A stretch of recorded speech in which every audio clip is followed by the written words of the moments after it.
Então nós vamos ouvi-lo e certamente vamos ser edificados pela palavra do Senhor. Que o Deus eterno esteja contigo, homem de Deus, e com a sua boca ao falar. Que a graça e a paz do Senhor Jesus estejam com todos, amém? Quero agradecer mais uma vez, pastor Roberto, por essa oportunidade, dizer, irmãos, que não esperava ser eleito presidente da Convenção Batista Brasileira. No café da manhã daquele dia, uma senhora lá de Curitiba chegou e disse para mim o seguinte: pastor, eu frequento a Assembleia de Convenção há mais de 30 anos e sempre são os mesmos rostinhos. Isso precisa mudar, a gente precisa atrair as novas gerações. Nós precisamos que a juventude venha participar do trabalho denominacional. Como é que a gente pode mudar isso? Eu disse, olha, hoje vai ter eleição, depois da eleição, nós vamos conversar com o presidente e dizer para ele, dessa sua perspectiva, e da necessidade de a gente fazer algum movimento para atrair as novas gerações. Combinado? Ela disse, combinado. Mas eu não imaginava que eu seria eleito presidente. E no final do dia, no final da manhã, fui surpreendido, sendo então eleito presidente da Convenção Batista Brasileira. E aí o recado que a irmã já tinha me dado de manhã cedo, eu já absorvi. E a nossa expectativa é que nós tenhamos muitos mensageiros ali em Recife, no Geraldão. E eu gostaria de fazer um pedido aqui aos jovens, viu, pastor? Você aí, juntamente com a turma da sua idade, estimula a juventude para estar lá, porque a denominação do futuro, ou o futuro da denominação, depende do envolvimento das novas gerações. Agora, uma das coisas que mais me surpreendeu é porque, há algum tempo atrás, há cerca de 30 e poucos anos atrás, eu fui expulso do Seminário Teológico Batista do Norte do Brasil. O pastor Roberto foi um aluno exemplar. Não quero dizer que eu não tenha sido. Ele conseguiu concluir o curso dele lá. Eu tinha feito 3 anos de curso de teologia e, injustamente, fui expulso do Seminário Teológico Batista do Norte do Brasil. Alguém pode pensar assim, ninguém que é expulso diz que foi justamente. Quase sempre é injustamente. E naquela ocasião, me ofereceram a oportunidade de escrever uma carta de retratação. E se eu escrevesse aquela carta, eu estaria assumindo uma culpa de algo que eu não fiz. Mas teria a minha suspensão, ou melhor, a minha expulsão suspensa. E poderia concluir o meu curso. Eu me lembro que um dos membros da junta executiva naquela ocasião foi até o meu quarto e disse o seguinte: Ilquias, você é um rapaz chamado, você tem uma vocação. Assina esse documento, rapaz. Falei, mas eu não posso. Se eu assinar esse documento, eu estou assumindo uma culpa que eu não tenho. Disse, olha, se você não assinar esse documento, você nunca poderá concluir o seu curso de teologia em seminário nenhum. Você nunca será um pastor batista. Todas as portas da denominação estarão fechadas para você. E eu fiquei em uma encruzilhada. Eu pensei, assino ou não assino? E naquela época estava em alta um filme Sociedade dos Poetas Mortos, né? Quem é da minha geração sabe. E naquele momento eu me vi subindo na mesa e me posicionando e dizendo, eu não posso assumir uma culpa que eu não tenho, eu prefiro então sacrificar a minha vocação, meu chamado, e eu então vou fazer outra coisa. E fui ser então gerente comercial de empresa, fui para Curitiba. E por que eu estou contando essa história? Eu estou contando essa história porque eu disse ontem que o tema de hoje será o meu passado me condena, porém não me define.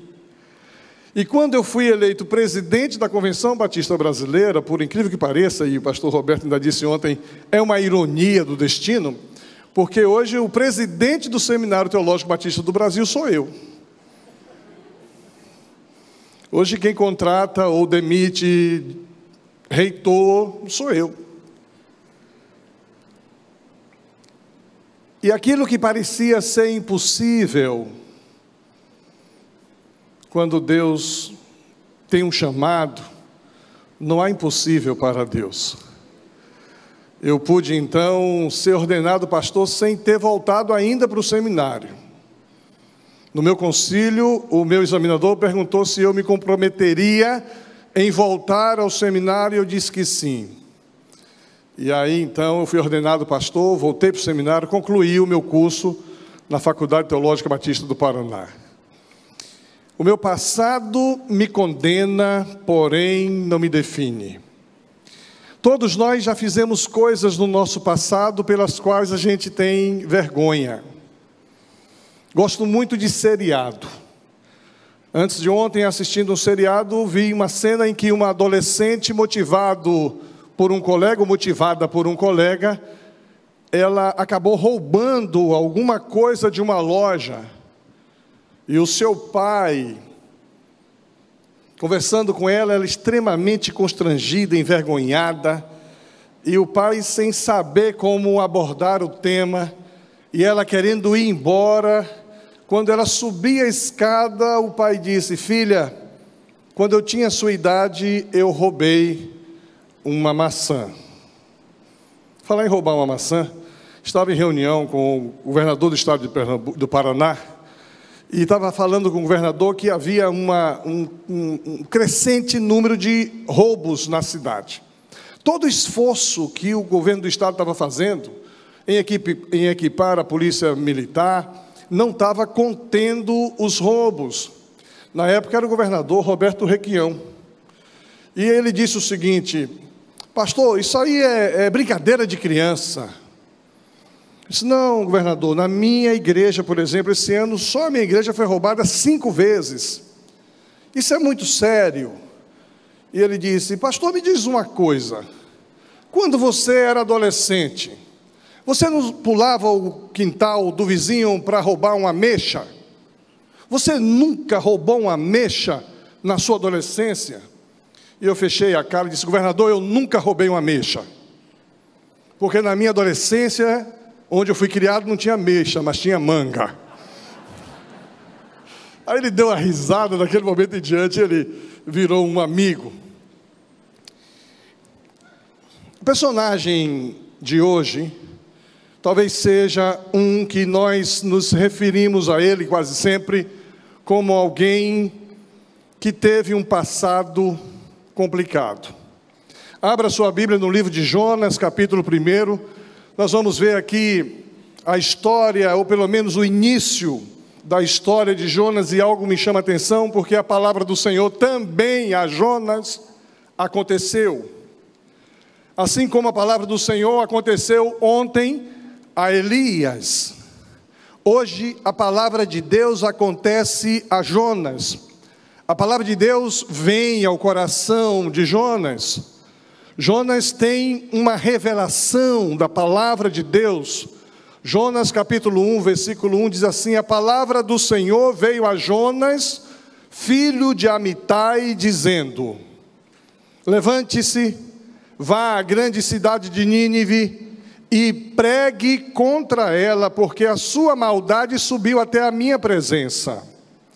Jonas se levantou, mas para fugir da presença do Senhor, para Tarsis.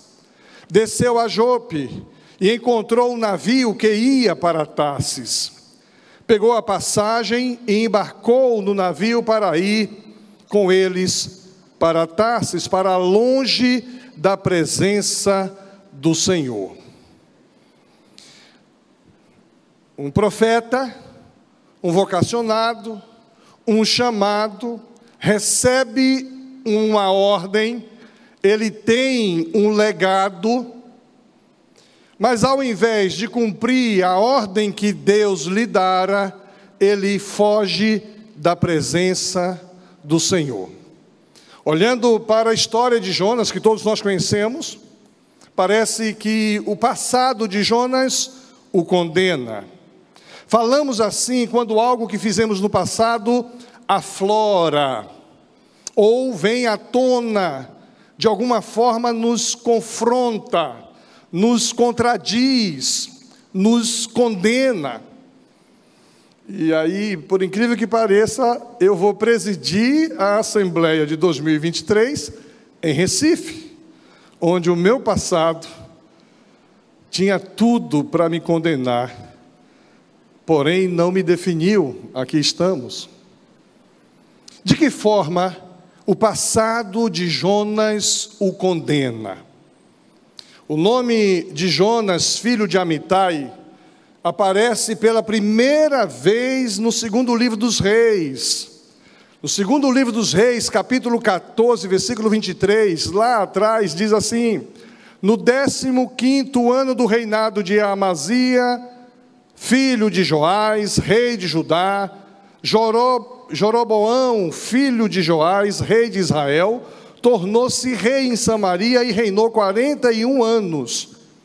Ele fez o que o Senhor reprova e não se desviou de nenhum dos pecados que Jeroboão, filho de Nebate, levara Israel a cometer. Foi ele que restabeleceu as fronteiras de Israel, desde Lebon até o mar da Arabá, conforme a palavra do Senhor, Deus de Israel, anunciada pelo seu servo Jonas. Presta atenção. Lá atrás, Jonas anunciou a palavra do Senhor. O Senhor viu a amargura com que todos em Israel, tanto escravos quanto livres, estavam sofrendo. Não havia ninguém para socorrê-los, visto que o Senhor não dissera que apagaria o nome de Israel de debaixo do céu. Ele os libertou pela mão de Joroboão, filho de Joás, por um cumprimento de uma pregação, de uma profecia, por uma instrumentalidade de Jonas. Jonas recebeu de Deus um chamado, uma missão, pregou, houve arrependimento, salvou a nação de Israel. O passado de Jonas o condena por pelo menos 3 motivos. Primeiro, a fidelidade no cumprimento da primeira missão. Quando profetizou aos ninivitas, não fora aquela a primeira vez que o profeta cumpria o ministério para Deus. Esse texto que lemos demonstra que ele tivera cumprido o ministério, proferindo profecias que ajudou Israel no passado. Curioso que da primeira vez ele não relutou em profetizar. Afinal, daquela vez a profecia beneficiava a sua nação, beneficiava a sua casa. E nós gostamos de cumprir ordens de Deus e de Cristo Jesus que beneficia a nós mesmos. Nós gostamos de receber palavras proféticas que abençoam nossa casa, nossa família, nossa igreja. Quando criança, na minha casa, nós tínhamos uma caixinha de promessa. As caixinhas de promessas eram maravilhosas. Eu todo dia pegava um versículo do dia. E quando eu não gostava do versículo, ou não entendia o versículo, eu guardava lá e pegava outro, até que saísse um que eu gostava. É igual aqueles que acreditam em horóscopo, né? Aí leu o horóscopo de hoje, não gostou, então leu de ontem e assim vai. Eu pegava o versículo bíblico e quando era um que eu dizia, isso é uma palavra de bênção sobre a minha vida, eu recebo. Jonas tinha uma promessa, tinha uma palavra de Deus a anunciar, e ele anunciou porque beneficiava sua nação, beneficiava sua família, sua casa. Então o passado de Jonas o condena porque a fidelidade no cumprimento da palavra de Deus já tinha acontecido e agora ele reluta. Em segundo lugar, a responsabilidade de ser chamado por Deus o condenava. Quando Deus chamava um profeta, Ele entregava a ele uma responsabilidade inigualável entre as nações. Jonas tinha um chamado. Eu tenho um chamado, você tem um chamado, todos nós temos um chamado. Ontem eu dizia que vocês foram enxertados em um organismo vivo e eterno, que é a Igreja Batista do Farol. Nós não fazemos ideia de quantas pessoas passaram pela Igreja Batista do Farol. Quem gosta de matemática pode fazer um cálculo aí, né? 105 anos, divide isso por 12, depois divide isso por 4, depois divide isso por 3, porque pelo menos tem um culto na semana, um culto de manhã, um culto à noite. Multiplica aí por uma média e pode jogar a média lá embaixo. Tá? Aqui o nosso auditório está bonito, está repleto, né? Não sei quantas pessoas cabem aqui, mas você pode multiplicar aí por 1/3 desse auditório, você vai ter um número de pelo menos quantas mil pessoas passaram por aqui nos 105 anos. E mais do que isso, quantas pessoas foram alcançadas e atingidas pela pregação do Evangelho, porque todos que fazem parte desta igreja têm um chamado, têm uma missão. O passado de Jonas o condena porque ele cumpriu uma missão no primeiro momento, o condena porque ele teve um chamado de Deus para ser profeta. Amós capítulo 3, versículo 7 diz, certamente o Senhor, o soberano, não faz coisa alguma sem revelar o seu plano aos seus servos, os profetas. O leão rugiu, quem não temerá? O Senhor, o soberano, falou, quem não profetizará? Pastor Roberto, com certeza, tem profetizado coisas extraordinárias aqui. Eu me lembro que um dia eu estava pregando em Curitiba, e eu sou uma pessoa que não tenho memória, todos os meus esboços são escritos, até as vírgulas. E aí eu pregando sobre um determinado tema, de repente, quando eu dou essa saidinha aqui para tentar chamar a atenção do auditório, contar uma ilustração, me veio uma ideia. Eu estava falando sobre a travessia do Rio Jordão, e que naquele dia tinha uma enxurrada, e eu tinha vivido uma experiência no Rio Iundiaquara, lá no Paraná, quando uma enxurrada de uma hora para outra desceu e o nível do rio subiu mais de 12 metros em questão de minutos. E eu, sem saber porquê, disse, irmãos, nós estamos para enfrentar uma enxurrada, e se você não estiver preparado, a enxurrada pode te levar. E eu não entendi por que eu falei aquele negócio. E eu falei, por que eu falei esse negócio?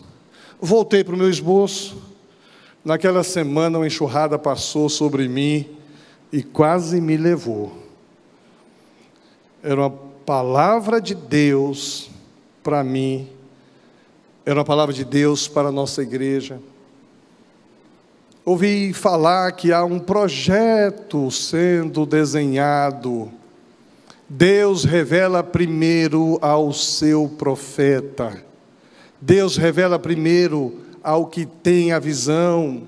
Certamente o Senhor soberano não faz coisa alguma sem revelar o seu plano aos seus servos, os profetas. Quando Deus entrega uma mensagem, Ele precisa que essa mensagem seja anunciada, independente do sabor. Não importa se doce ou salgada, se doce ou amarga. Ao ser chamado por Deus, o profeta recebe uma responsabilidade intransferível. E todos nós temos um chamado. Gosto de uma música que diz, eu tenho um chamado, ninguém vai me parar. É isso? Eu tenho um chamado, o Evangelho a anunciar. Eu fui escolhido do ventre da minha mãe. Eu sei que Deus... Como é que é? eu sei que Deus não abre mão de mim, não. Todos nós temos um chamado. Então o passado de Jonas o condena por pelo menos 3 motivos. O primeiro, que ele já cumpriu uma profecia. O segundo, que ele teve um chamado para ser profeta. E o terceiro, porque o privilégio de ter sido treinado na escola de profetas dava a ele uma responsabilidade muito grande. E aqui vem algo interessante. Jonas teve o privilégio de ter sido contemporâneo de Amós. O pastor Leandro Peixoto, escrevendo sobre Jonas, diz exatamente isso. Jonas foi contemporâneo de Amós. Amós 1, versículo 1 diz: nos dias de Jeroboão, filho de Joás. E nós vimos que Jonas fez a primeira profecia a Jeroboão, filho de Joás. Oséias capítulo 1, versículo 1 diz que nos dias de Jeroboão, filho de Joás. Então, por inferência, podemos concluir que Jonas foi contemporâneo de Amós, foi contemporâneo de Oséias, e ele foi contemporâneo de Elias, o homem do qual falamos ontem. Jonas foi treinado na escola de profetas nos dias de Elias. Isso posto exatamente para tentar desmistificar ou negativar a ideia de que Jonas não foi um personagem real, como alguns teólogos querem dizer. Para alguns teólogos, essa história de ser engolido de um ventre de um peixe é algo inadmissível, mas os textos bíblicos mostram que Jonas foi contemporâneo destes profetas. No mínimo, Jonas pertencia àquela geração de homens privilegiados. Há inclusive uma lenda judaica antiga que afirma que Jonas era o filho da viúva de Serepta, aquela que falamos ontem, que foi ressuscitada por Elias para exercer o ministério profético. Isso porque Amitai significa verdade.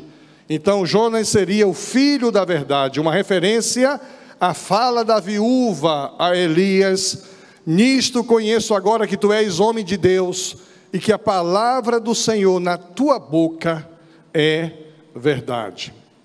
Jonas foi privilegiado ao ter sido contemporâneo de homens como Elias, Eliseu, Oséias, Amós, principalmente por ter sido ou ter feito parte da escola de profetas naqueles dias. Portanto, um homem chamado por Deus, capacitado por Deus de uma maneira extraordinária para cumprir a sua missão, cumprir o seu chamado. E eu olho para a minha história e percebo que eu nasci, dizia hoje ao pastor Luiz, que eu nasci dentro de um seminário, literalmente. Instituto Bíblico de Feira de Santana, na Bahia. Naquela época, as parteiras iam nas casas. E eu nasci em uma casa dentro de um seminário. Recebi o nome, como falei ontem, Poção de Iriavé. Fui criado no Seminário do Norte. Meus amigos eram os amigos do meu pai. A minha relação de amizade era sempre com pastores, filho de pastores. Sou filho de pastor, irmão de pastor. O meu passado garantia a mim uma fidelidade no cumprimento de uma missão, de um chamado, de uma vocação. Mas de repente eu sofro um aborto. Eu sou abortado, eu sou posto para fora. E naquele contexto, um dos sentimentos que a gente começa a nutrir é terrível, um sentimento de desacreditar. Desacreditar nas instituições, no corporativismo pastoral. Nunca perdi a fé em Jesus, nunca deixei a igreja. Mas esse negócio de ser pastor não era para mim. Era um membro dedicado, cheguei a ser vice-presidente de igreja, apoiador do meu pastor. Mas aquele chamado, não existia consciência na minha mente. Fui treinado em uma escola de profetas, em uma casa de profeta, mas queria fugir do chamado de Deus. Diante dessa perspectiva, a pergunta que buscaremos responder nesta manhã é: quando o passado nos condena? Eu queria que você pudesse fazer essa pergunta: pastor, que história é essa? Quando é que o passado me condena? E eu dizia ontem, uma igreja que celebra 105 anos, ela tem um legado, ela tem uma história, a história dos milhares de pessoas que por aqui passaram, dos milhares de pessoas que receberam a Cristo neste lugar, ou através de uma ação desta organização, ou através de um testemunho dado no trabalho, na faculdade, na escola, na vizinhança, espalhado por esse Brasil todo. Uma igreja que tem cumprido o seu papel. Quando o passado nos condena? Em primeiro lugar, o passado nos condena quando recebemos a graça e não repartimos. Quando recebemos a graça de Deus e não compartilhamos esta graça. Quando a gente recebe a graça de Deus e não passamos adiante. O Israel de Jonas nos dias de Jeroboão vivia nos pecados dos seus antepassados. Mas mesmo assim o Senhor agiu com graça sobre Israel. E Jonas não queria compartilhar essa graça aos ninivitas. Israel recebeu a graça para vencer os assírios, reconquistando parte de suas terras. Jonas mesmo foi quem profetizou aquilo, mas agora Jonas não quer levar esta mensagem a pessoas que ele não gosta. E por falar em pessoas que Jonas não gosta, nós vivemos um momento na sociedade brasileira complicadíssimo. Um momento de polarização, um momento em que a tolerância entre as pessoas está pequena e diminuta. E se você não pensa como eu, política e ideologicamente, eu sou intolerante com você. Alguns deixam de gostar do outro, porque o posicionamento político e ideológico do outro é diferente do seu. Parecia que Jonas vivia algo assim. O passado nos condena quando recebemos graça e não repartimos, quando somos seletivos na distribuição da graça, quando escolhemos a quem amar, a quem ajudar, a quem socorrer. O nosso passado nos condena. A Igreja de Cristo tem a responsabilidade de amar, de ajudar, de socorrer todas as pessoas, independente do que elas sejam e do que elas acreditam. Você tem a responsabilidade de compartilhar graça, porque nos 100 anos passados, a graça foi recebida e foi compartilhada até chegar a nós hoje. Segunda coisa, o passado nos condena quando somos tão capacitados e não nos dedicamos. Nós estamos percebendo aqui que Jonas foi treinado no que havia de melhor em seus dias, foi contemporâneo de grandes homens de Deus, mas se recusou a se dedicar da melhor maneira, dando o seu melhor. Não quis oferecer seu viver a Nínive, que o Senhor pretendia salvar. E nós também fomos recebidos no que há de melhor. Parece soberba, mas não é. A denominação batista é uma das denominações mais respeitadas do Brasil. Em todo lugar que a gente chega, que a gente diz: olha, eu sou pastor batista. As pessoas dizem: a igreja batista é uma igreja muito séria. A igreja batista é respeitada entre as outras denominações. Você está em uma igreja batista que tem 105 anos vividos em uma sociedade que respeita esta igreja. O passado nos condena quando somos tão capacitados e não nos dedicamos na distribuição de nossos recursos, de nossas finanças, de nossos talentos, de nossos dons, de nossas habilidades, tanto habilidades físicas quanto intelectuais, quando nós não nos dispomos a compartilhar, a abençoar a qualquer pessoa que precise. Se nós, capacitados como somos, não colocamos tudo isso à disposição do próximo, o nosso passado nos condena, porque alguém comunicou a nós a graça, o amor e a misericórdia do Senhor.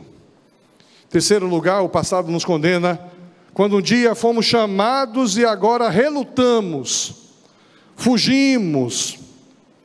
Fiel ao responder o chamado, fiel no cumprimento da primeira missão, o Jonas relutou e fugiu diante da segunda tarefa. O passado nos condena quando um dia Deus nos chama, nos salva, nos comissiona, quando vivemos na alegria do primeiro amor, mas depois nós esfriamos, chegamos à beira da morte, vivemos uma fé pálida, vivemos uma vida cristã sem graça, religiosa, no cumprimento das liturgias de maneira automática. Jonas, Jonas, quem te viu, quem te vê. E eu gostaria de dizer o seu nome agora. Como é o seu nome? Pedro, Pedro, quem te viu, quem te vê. Não conheço Pedro. Como é o seu nome? Jennifer. Jennifer, quem te viu, quem te vê. Eu estou brincando, citando o nome, porque eu gostaria que você pudesse ouvir alguém dizendo o seu nome, Ilquias e Ilquias. Quem te viu, quem te vê. Será que Deus não nos vê dessa forma? Quem te viu, quem te vê. Quanta graça foi derramada sobre a sua vida, quantos recursos foram entregues a você, quanta alegria você esbanjou. Agora, o que se vê é uma pessoa relutante, desanimada, religiosa. Meus queridos, parece duro o que eu estou dizendo, mas todos nós precisamos voltar ao primeiro amor. Todos nós precisamos voltar a entender que temos um chamado. Penso que Jesus vai dizer no Sermão do Monte, lá em Mateus 7:22, muitos me dirão naquele dia, Senhor, Senhor, não profetizamos em Teu nome não expulsamos demônios, não realizamos muitos milagres. Então eu lhes direi claramente, nunca os conheci. Afastem-se de mim, vocês que praticam o mal. Um dia foram e fizeram tanta coisa, mas agora vivem na prática do mal. Que mal? Mateus 7:21. Nem todo aquele que me diz Senhor, Senhor entrará no reino dos céus, mas apenas aquele que faz a vontade de meu Pai que está nos céus. Privilégios do passado devem servir, não para nos acomodar, não para nos justificar, não para nos encher de vaidade e de orgulho, mas a historicidade de uma comunidade deve encher a nossa fé, para prosseguirmos discernindo e cumprindo a vontade de Deus. Como nós precisamos aprender que uma coisa é começar, outra coisa é continuar, e outra coisa é terminar a jornada. Eu presido uma instituição de 150 anos. Que responsabilidade! Nós fizemos agora uma exposição de uma possível revisão da declaração doutrinária. Estamos num processo de colhermos contribuições. E o povo não entendeu que é hora de dar contribuição, e começaram então a dizer que os batistas estão querendo mudar a doutrina. E nós tivemos que dizer, a doutrina dos batistas não muda, porque a doutrina dos batistas é bíblica. A declaração doutrinária poderá sofrer um ajuste de termos, mas nunca mudar a essência naquilo que cremos, porque cremos no que a Bíblia, que é a palavra de Deus, que não precisa ser reescrita, que não precisa ser atualizada, revela. E aí a gente então teve que ter o cuidado, íamos levar essa proposta agora em Recife, e já decidimos que não vamos. Vamos voltar, porque nós temos uma responsabilidade, um chamado, um legado. O seu passado te condena? Você reparte a graça que você recebeu? Você se dedica com a capacidade que Deus te deu? Você tem permanecido na fé que um dia te alegrou? Você tem tido a alegria de buscar ao Senhor, de ter o seu tempo com Deus? Você tem saboreado a palavra de Deus? Você tem se derramado diante do Senhor? Não deixe o seu passado te condenar. Preserve a fé na graça de Deus.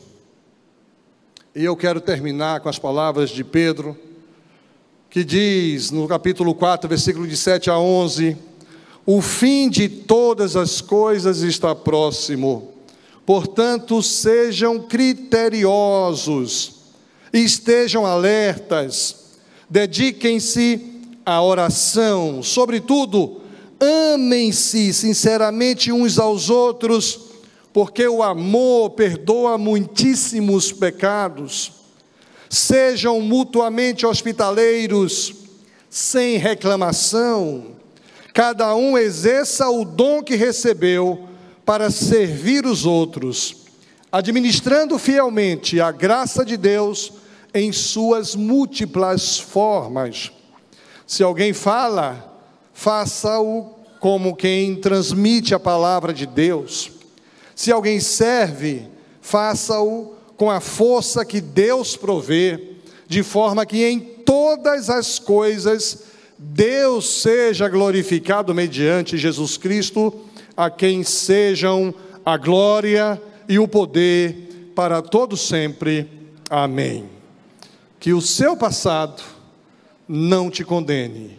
As suas atitudes hoje poderão definir uma nova perspectiva de vida cristã, que os nossos antepassados, se estivessem aqui, se orgulhariam.